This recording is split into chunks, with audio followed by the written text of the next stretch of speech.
G'day. With some windows, they have a manufacturing fault, you could say. It's not technically a manufacturing fault because there's actually nothing wrong with the locking mechanism, but it's the way it can be manipulated that I regard as a manufacturing fault. So to get into one of these windows, let me show you. Okay. See how it swings open?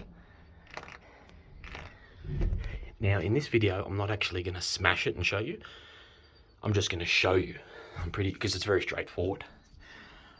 Now, what happens with these windows is very often they're left a slight bit open like this, because you can wind it, and as you wind it, it opens. Okay, now here's the trick.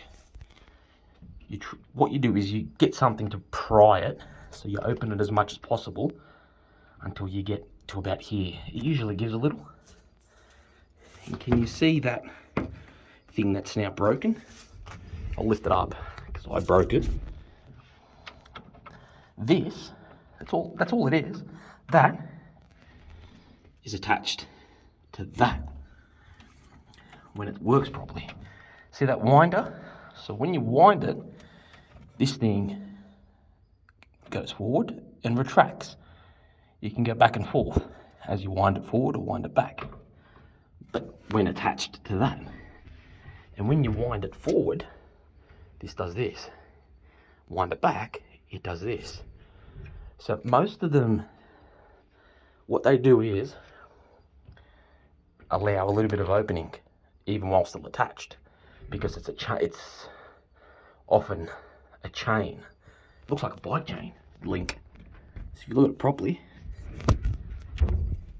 the link's almost bike chain like. So as the window gets older, it starts to wiggle off the housing inside the mechanism.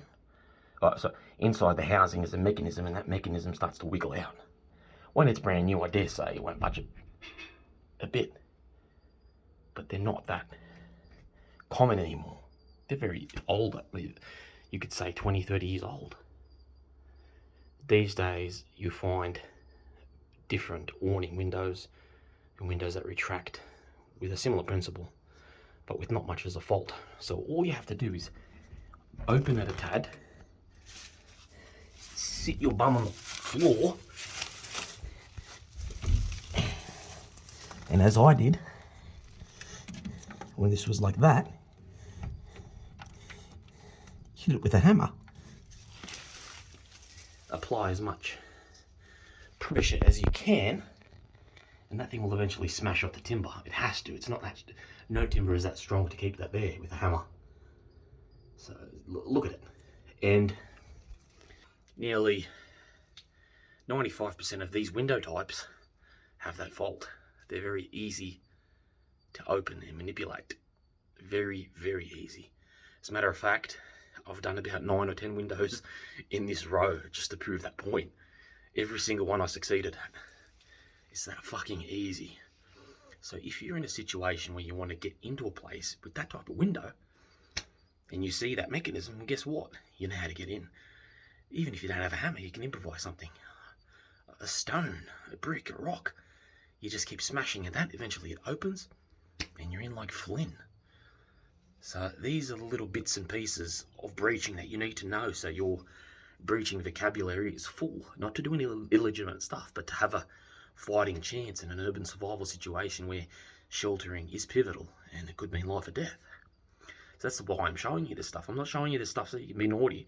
I'm showing you this stuff so when push comes to shove in a survival situation, you're saved. And this is the 9th video. You've probably got another 20 or 30 to go. I could be exaggerating a bit, I could be, but there are plenty to go, so it very well could be another 10 or 20 or even 30 videos. This could be the biggest series by far. I've still got the lock picking, which will be big. I've got roof tiles, there's ways to get in under the floor. You can go in direct, as in through the fucking wall. There are other ways, so I'll get into all of those, just one bit at a time.